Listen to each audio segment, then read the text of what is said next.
When we die, our soul departs from our body.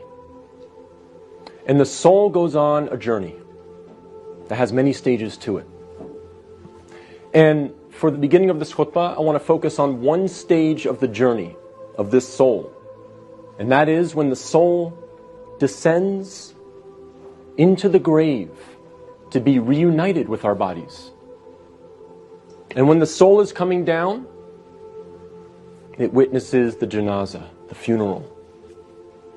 And your body is laying there on the ground, wrapped up, getting ready to be buried.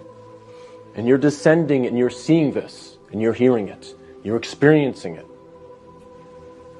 And when the people then take your body and place it in the grave, your soul descends in there, into the grave, to be reunited with your body. And then your loved ones, your friends who were there at your janazah, they will start shoveling dirt, start picking up dirt with their hands and placing it in the grave, throwing it on top of you, and you will feel it fall on top of you. And they will do this until you are completely covered up. And you will be there in the grave, covered up, and you will have consciousness. You will be alive. Not physically, obviously, but your soul will experience this. And then after your family makes some du'as, and they say some nice, kind words about you, they'll walk away. They'll leave. And you will hear their footsteps, as the Prophet, peace and blessings be upon him, said, that you will hear their footsteps as they walk away. And you will be there alone, in the grave, by yourself. Darkness, silence. What happens at that point? Two angels come to you, Munkar and Nakir. And they ask you three questions.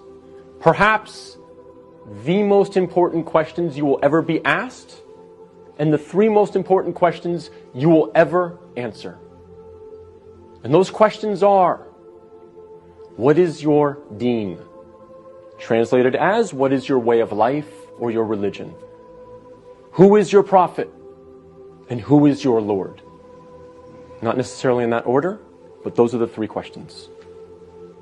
And if you answer these questions correctly, all three of them, your stay in the grave will be one of peace.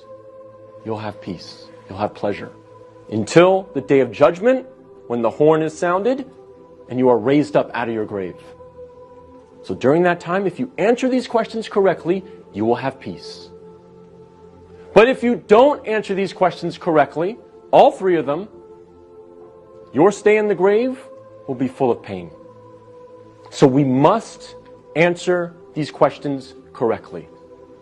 But here's the problem. A lot of us say to ourselves at this point, I'm good, because I'm a Muslim. And I know the answers to these questions, and I'll answer them correctly. This is a problem. This is called being overconfident.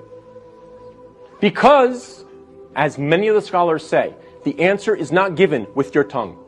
The answer is not given with your brain. The answer is given with your heart. What is in your heart will come out at that moment. And so if you lived your life not praying, not striving to implement Islam, not striving to understand the Quran to the best of your ability, if you spent your life not really striving to be a Muslim, a true Muslim, trying to practice, then Islam really was not in your heart. So we have to make sure that we're striving, again, to the best of our ability. I'm not asking for perfection. I'm not asking for scholars. I'm not asking for you to be of the best character like the Prophet, peace be upon him, but we must strive for it. So that on that day, when these angels